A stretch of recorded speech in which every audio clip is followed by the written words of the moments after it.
नमस्कार, आप देख रहे हैं सी न्यूज भारत। मैं हूं आपके साथ स्नेहा सिंह। वक्त हो गया है न्यूज आवर का।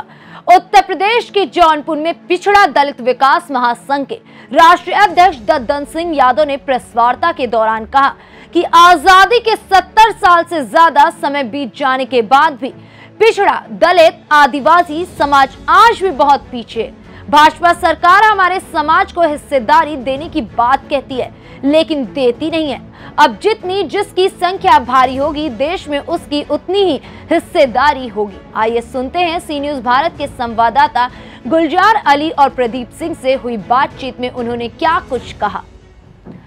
आपको बता दें कि जौनपुर के मछली शहर में पिछड़ा दलित विकास महासंघ की 1 दिवसीय जिला कार्यकर्ता सम्मेलन का आयोजन किया गया था। सम्मेलन में मध्य प्रदेश भोपाल से चलकर आए राष्ट्रीय अध्यक्ष दद्दन सिंह यादव ने लोगों को संबोधित करने के बाद लहंगपुर गांव के पास स्थित मछली शहर के पूर्व सांसद तूफानी सरोज के आवास पर पहुंचे, जहां पर उनका जोरदार स्वागत किया गया।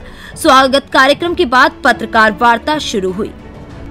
मैं दद्दन सिंह यादव हूँ, मध्य प्रदेश भोपाल की धरती से चलकर यहाँ जौनपुर का पिछड़ा दलित विकास महासंघ के जिला कार्यकर्ता सम्मेलन में शामिल होने आया हूँ और सफल आयोजन के लिए मैं माननीय एमपी साहब और यहाँ के लोकल बॉडी तमाम लोगों को हार्दिक शुभकामनाएं देते हैं। हम पिछड़े वर्ग की लड़ाई नहीं लड़ रहे हैं, पिछड़े दलित आदिवासी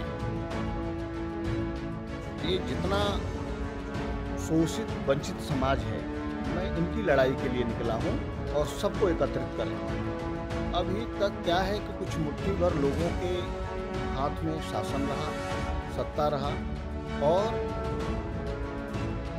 हम लोगों के ऊपर शासन करने का षड्यंत्र शुरू से ही जो मनुवादी व्यवस्था के लोग हैं वो कर रहे हैं और उनके षड्यंत्र का शिकार हमारा समाज अभी भी है। वो पार्टियों में बटा हुआ है, उस पार्टी के विचारधारा से हम हटा करके सभी को एक मंच पे लाने का काम कर रहे हैं। और जब सभी लोग यादव, कुर्मी, कुशवाहा, बीन, मलाह, धोबी, नाई, समस्त बहुजन समाज जो जातियां हैं वो एक मंच पे आ जाएंगी तो स्वाभाविक रूप से पूरे देश में हमने नारा यही दिया है कि जिसकी जितनी संख्या भारी उसकी उतनी हिस्सेदारी के तर्ज पे पूरे देश में हम लोग काम कर रहे हैं, अलग जगाने का काम कर रहे हैं। और जब हमारा समाज एक मंच पे आ जाएगा तो पूरे देश की सत्ता पे हम लोगों का आधिपत्य हो जाएगा। हमारे समाज से डीएम भी होगा, सीएम भी होगा और भारत का पीएम।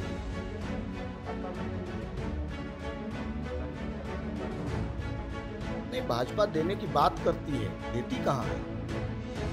देने की बात तो सभी लोग कर रहे हैं, वैसे भाजपा कर रही है। भाई कोई कम झूठ बोलता है, भाजपा बहुत ज्यादा झूठ बोलती है, लेकिन देना चाहिए ना। जमीन पे तो कुछ दिखता नहीं है। देखिए कि जितना वंचित समाज है वो आज किस स्थिति से गुजर रहा है।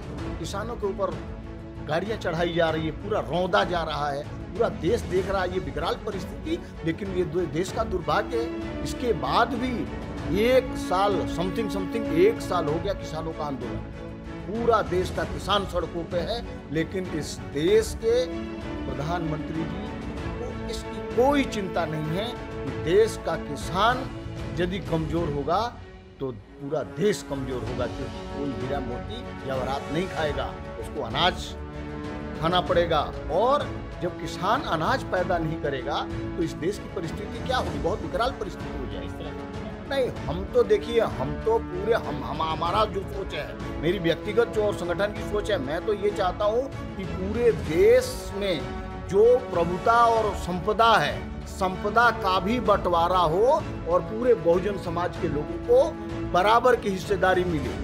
कोई किसी के पास 1000 एकड़ की जमीन है तो किसी के पास 1 बीघा भी जमीन नहीं है। हम चाहते हैं कि यदि किसी सामंतवादी के पास 1000 एकड़ जमीन है तो हमारे पूनम मौर्य के पास 1000 एकड़ जमीन होनी चाहिए, या उस 1000 एकड़ में बंटवारा कि उनके पास भी 10 एकड़ आए तो हमारे लोगों के पास भी 10 एकड़ आए। किसी के पास 5000 बोरा गेहूं हो रहा है तो किसी के पास 5 पसेरी भी गेहूं नहीं हो रहा है। वो कैसे जिंदा रहेगा? वो अपने बच्चों को कैसे पढ़ाएगा? पढ़ाई इतनी महंगी हो गई देश में कि कोई अपने बच्चों को पढ़ाने, सरकारी स्कूल की दुर्दशा देख रहे हैं। हमने कल कहा था कि जब शिक्षा एक समान हो जाएगी, मंत्री का बेटा जिस स्कूल में पढ़ेगा उसी स्कूल में हमारे सामान्य लोगों का बच्चा पढ़ेगा, फिर इसके बाद देखिए कि हमारा भी बच्चा कलेक्टर बनता है कि नहीं बनता है। हमारा बच्चा तो उठता है तो हमारे समाज के लोग तो ये कहते हैं कि वो 10वीं पास कर ले और आर्मी में चला जाए। वो कलेक्टर के बारे में सोच ही नहीं पाता है। पहले सोच तो डेवलप हो, और ये सोच तभी डेवलप होगी जब हमारा समाज शिक्षित होगा। पिछड़ा दलित विकास महासंघ एक सामाजिक संगठन है और हम लोग समाज के लिए काम कर रहे हैं, हम किसी राजनीतिक दल के लिए काम नहीं कर रहे।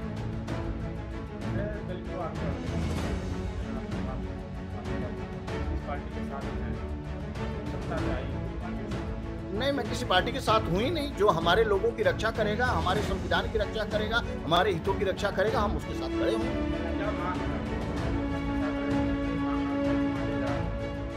नहीं, मेरा तो देखिए, मैंने किसी दल से कोई चर्चा भी नहीं किया और न मैं चर्चा करना चाहता हूँ। जिस दल को जरूरत होगी वो महसूस करेगा कि पिछड़ा दलित विकास महासंघ के समर्थन की जरूरत है, इनके सपोर्ट की जरूरत है, हमसे बात करेंगे। हमारी जो कमेटी है वो निर्णय लेगी कि यदि हमारे बहुजन के हितों की रक्षा करेंगे, अन्याय के खिलाफ लड़ाई में यदि शामिल होंगे तो हम आपके साथ खड़े हैं। नहीं, हमको देखिए, ये तो पूरे देश में जितने दल हैं वो सभी चाहेंगे कि हमारे साथ आइए, क्योंकि अभी सभी दलों की जरूरत है, क्योंकि हर आदमी पिछड़ा दलितों का सम्मेलन करना चाहता है। जितने राजनीतिक दल हैं उनको देख लीजिए, वो पिछड़ा दलितों का कार्यक्रम शुरू कर दिया उन्होंने, लेकिन इससे पहले वो कहाँ थे और पिछड़े दलितों के लिए किया क्या है?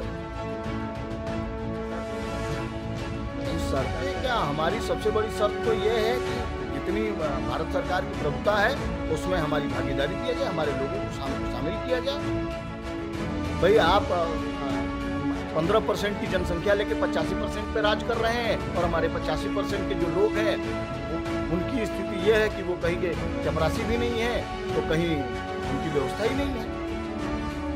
न सदन में, न सरकार में, न किसी भवन में, न कोई सरकारी तंत्र में। जो सरकारी तंत्र बचा हुआ था उसको भी खत्म करने जा रहे हैं, सब बेच रहे हैं। अब किसी के पास खाने को तो पैसा है नहीं, किसी के पास 10 रुपया तो है नहीं, पेट्रोल डलाने का पैसा नहीं है, 1000 रुपये का वो गैस कहाँ से भराएगा? सिलेंडर देने से क्या होता है? आपने खाली सिलेंडर तो दे दिया, लेकिन हमारे एक साथी थे, वो कहते थे खाली सेंट की शीशी कब तक खुशबू देगी? तो वो तो खाली सेंट की शीशी है, 1 महीने तक खुशबू देती रहे। जौनपुर से सी न्यूज संवाददाता। फिलहाल इस खबर में बस इतना ही। देश विदेश की ऐसी तमाम खबरों को देखने के लिए बने रहे सी न्यूज भारत के साथ।